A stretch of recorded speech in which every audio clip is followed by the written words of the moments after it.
Liburan impian berubah jadi mimpi buruk. Sahabat terbaik ditemukan tewas, dan sekarang Beth harus menemukan siapa pembunuhnya sebelum dia sendiri yang dijadikan tersangka. Your attention, please. Halo teman-teman, hari ini aku mau bahas soal film thriller Netflix The Weekend Away yang diangkat dari novel karya Sarah Alderson yang juga nulis naskah filmnya. Ada banyak twist kejutan di film ini. Yuk kita mulai! Beth, seorang ibu rumah tangga, terbang ke Kroasia untuk liburan bersama Kate sahabatnya. Sahabat sekaligus ibu baptis dari anaknya. Beth diantar ke villa oleh Zane, supir taksi dari Syria. Villa tempat mereka nginep sangat mewah, lengkap dengan pemandangan laut yang luar biasa. Di situ Beth ngasih kalung untuk Kate sahabatnya. Sebastian, pemilik villa pun menyambut mereka dengan sangat hangat. Kemudian Beth dan Kate pergi untuk makan malam di restoran. Di situ Beth curhat kalau dia dan suaminya udah setahun nggak intim sejak punya baby. Akhirnya Beth dan Kate pun enjoy makan bareng. Tapi suasana berubah saat Kate kelihatan kesel waktu telepon seseorang. Dia bilang itu telepon dari Jay suaminya. Setelah dinner selesai, mereka ke klub malam. Di situ Kate minum banyak dan dia ngedorong Beth untuk bersenang-senang dengan cowok lain. Beth nggak mau, tapi Kate yakinin Beth kalau suaminya nggak akan pernah tahu kok. Pagi berikutnya, semua berubah. Beth kebangun dengan kepala berdenyut dan mual. Beth sendiri nggak ingat apapun yang terjadi semalam. Sedangkan Kate nggak ada di villa. Ada gelas pecah berserakan dan ada darah di lantai. Beth langsung hubungin Rob, suaminya di Inggris. Rob coba nenangin, bilang kalau Kate pasti baik-baik aja. Tapi Beth nggak bisa tenang. Akhirnya Beth lapor ke polisi, tapi responnya mengecewakan. Polisi Kroasia santai banget, disuruh tunggu 24 jam. Mungkin Kate cuma jalan-jalan dan akan balik lagi. Akhirnya Beth ngubungin Zane. Dia butuh tahu nama klub semalam, karena dia benar-benar lupa. Dan Zane adalah orang yang nganterin mereka ke klub semalam. Nah, di klub itu mereka ketemu dengan bartender. Dan sang bartender bilang 2 cowok yang party dengan mereka semalam adalah cowok bayaran yang sering menargetkan turis asing. Sampai malam pun Kate masih belum balik, bahkan nggak bisa ditelepon. Harusnya Beth pulang besok, tapi dia akhirnya batalin tiketnya. Keesokan harinya, Beth nemuin Instagram kedua laki-laki itu. Bareng sama Zane, mereka rencanain. Zane pura-pura pengen pakai mereka untuk private party. Begitu kedua cowok itu datang dan ngeliat mukanya Beth, mereka langsung kabur. Zane pun ngejar dan akhirnya berhasil nangkep. Setelah diinterogasi, mereka ngaku semalam kabur dari villa dan nyuri tasnya Kate, lalu dijual. Beth akhirnya bisa dapetin balik lagi tasnya dan HP-nya Kate dari toko barang bekas. Beth minta Zane anterin ke kantor polisi buat laporin ini sebagai barang bukti. Tapi ada yang aneh. Zane minta Beth jangan sebutin namanya ke polisi. Aneh. Beth akhirnya laporin temuan tas Kate ke polisi tanpa menyebut nama Zane. Dia yakin sesuatu buruk terjadi pada Kate dan dia minta polisi untuk selidikin kedua laki-laki ini. Beth juga telepon Jay untuk tanya soal Kate, tapi yang dia dapat malah kejutan. Ternyata Jay dan Kate sedang dalam proses cerai. Mereka bahkan udah nggak pernah telepon-teleponan lagi. Kalau bukan Jay, lalu siapa yang telepon sama Kate waktu dinner itu? Apakah Kate berbohong? Hari check out pun tiba. Sebastian udah beresin barang Kate karena ada tamu baru yang mau masuk. Tapi Beth belum bisa pulang. Akhirnya Sebastian nawarin kamar di ruang bawah tanah untuk penginapan sementara. Malam itu Beth ngerencanain dinner sama Zane untuk lanjutin investigasi mereka. Tapi tiba-tiba, Rob muncul di Kroasia tanpa ngasih tahu. Rob bilang dia khawatir. Dia udah teleponin Beth dari pagi, tapi nggak diangkat. Saat Beth dan Rob sedang ngobrol, telepon dari polisi pun masuk. Jasad Kate ditemukan mengapung di laut dan sudah beberapa hari ada di air. Otopsi akan segera dilakukan. Keesokan harinya, Rob pulang ke Inggris. Sedangkan Beth mutusin untuk tetap tinggal sampai semuanya beres. Beth izin ke polisi untuk lihat jasad Kate terakhir kalinya. Di sana, diam-diam Beth scan wajahnya Kate untuk buka HP-nya. Dan apa yang dia temukan menghancurkan segalanya. Banyak panggilan dengan kontak bernama Handyman. Dan ternyata itu adalah Rob, suaminya sendiri. Banyak pesan-pesan mesra, janji ketemuan di hotel, dan bukan cuma satu kali. Kate dan Rob berselingkuh. Hasil otopsi keluar, Kate positif narkoba. Tapi kedua laki-laki bayaran punya alibi kuat. Mereka naik taksi pada saat perkiraan waktu Kate meninggal. Tapi ada saksi mata yang bilang kalau Beth dan Kate bertengkar keras di klub malam itu. Beth pun membantah, itu bukan pertengkaran, itu cuma ngobrol biasa. Tapi polisi mulai curiga, ceritanya Beth nih nggak konsisten. Dia bilang dia nggak inget apa-apa, tapi sepertinya menyembunyikan sesuatu. Akhirnya, polisi nahan paspornya Beth. Apakah mungkin Beth yang ngebunuh Kate malam itu?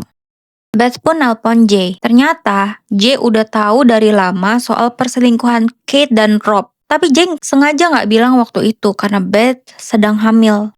Beth udah nggak tahu siapa lagi yang bisa dia percaya. Zane coba nenangin, tapi Beth udah terlalu hancur. Malam itu Beth nelpon Rob dari kamarnya. Dia bilang dia udah tahu tentang perselingkuhan mereka. Tapi Rob nyangkal semuanya. Beth bilang posisi dia semakin berbahaya. Kalau polisi tahu soal affair ini, Beth punya motif kuat untuk membunuh Kate.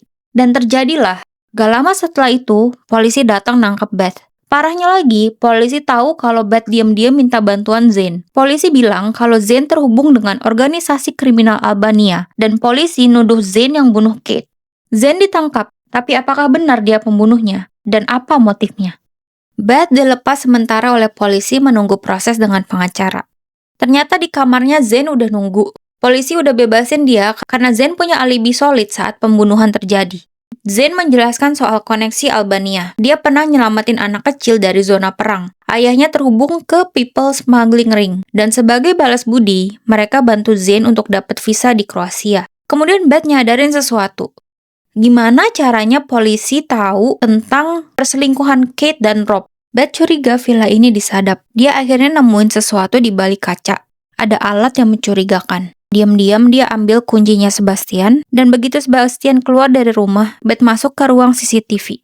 Sebastian pasang kamera tersembunyi hampir di seluruh villa, kamar tamu, ruang tamu, bahkan kamar mandi. Ternyata polisi tahu soal perselingkuhan dari rekaman percakapan Beth di kamar. Beth pun periksa CCTV di malam pembunuhan. Kate dan dua laki-laki itu naruh Beth yang udah nggak sadar di kamar. Lalu mereka lanjutin party di kolam renang. Pada saat Kate lagi mandi, dua laki-laki itu nyuri barang-barangnya Kate lalu mereka kabur naik taksi. Kate buru-buru kejar dan saat itu gelas jatuh pecah. Kate panggil taksi untuk ngejar dua orang laki-laki itu. Plat taksinya ST42MAM. Beberapa saat kemudian, Kate kembali ke villa naik mobil lain. Plat mobilnya ST82UPM. Beth catat dua mobil ini. Dengan bantuan Zane yang punya koneksi ke perusahaan taksi, mereka berhasil bicara dengan supir taksi yang pertama. Supir itu kasih informasi penting. Dia bilang dia nganterin Kate untuk ngejar dua laki-laki, lalu ke kantor polisi untuk melaporkan pencurian. Tapi Beth ingat, waktu dia laporin soal Kate hilang ke polisi, gak ada laporan pencurian dari Kate malam itu. Ternyata kasusnya Kate tidak pernah direcord oleh polisi. Tiba-tiba banyak polisi datang ngejar Beth dan Zane. Mereka pengen nangkep Beth sebagai tersangka pembunuhan. Salah satu mobil polisi itu berplat ST82UPM. Supirnya adalah Officer Pavic. Beth langsung kenal, ini mobil yang nganterin Kate balik ke villa malam itu. Beth dan Zane kabur. Zane coba ngalihin perhatian polisi, tapi Pavic terus ngejar Beth. Saat Pavic berhasil mengejar, Beth konfrontasi dia, menuduh Pavic membunuh Kate karena Kate menolaknya. Pavic nggak sempat menjawab. Dia nginjek batu, kehilangan keseimbangan, jatuh dari tebing, dan akhirnya meninggal. Apakah Pavic yang benar-benar membunuh Kate? Polisi senior Kovac menginvestigasi semua bukti yang ada. CCTV dari villa, dari jalan, dan hasil otopsi akhirnya mengungkap kebenaran. Kesimpulannya, Paviclah yang membunuh Kate. Kronologinya, Kate melapor pencurian tas ke kantor polisi malam itu. Pavic menangani case-nya dan menawarkan diri mengantarkan Kate pulang ke villa. Di perjalanan, Pavic coba deketin Kate. Mungkin dia pikir Kate akan berterima kasih, tapi Kate menolak dengan tegas. Pavic pun marah besar. Dia pukul bagian belakang kepala Kate dengan keras, lalu dibawa tubuhnya ke pantai dan dibuang ke laut. Dan yang bikin tragis, Kate masih hidup saat dibuang. Dia tenggelam karena udah nggak sadar dan terluka parah. Dan terungkap juga fakta soal kedua laki-laki di klub malam itu. Merekalah yang naruh obat di minuman Beth dan Kate. Itulah kenapa Beth blackout total. Beth dinyatakan tidak bersalah. Paspornya pun dikembalikan dan dia bebas pulang ke negaranya. Kasus selesai. Atau masih ada yang terlewat? Beth pulang ke Inggris dan melanjutkan hidup bersama anaknya. Suatu saat, dia mau nitipin anaknya di rumah Rob. Saat di rumah Rob, Beth minta kunci mobil cadangannya. Rob bilang, cek aja ada di kantong jaketnya di lorong rumah. Beth pun rogoh-rogoh kantong jaketnya Rob. Dan jantungnya tiba-tiba berhenti berdetak. Di sana ada mutiara. Mutiara dari kalung yang Beth kasih ke Kate waktu di Kroasia. Beth langsung masuk ke kamar mandi, kunci pintu, dan dia telepon si Kovac. Dia bilang bukan Pavic yang bunuh Kate, tapi pada saat yang sama, Rob ngetuk pintu manggil Beth sebelum kalimatnya selesai. Beth akhirnya keluar, berusaha akting normal untuk ngulur waktu. Mereka duduk dan minum teh bareng.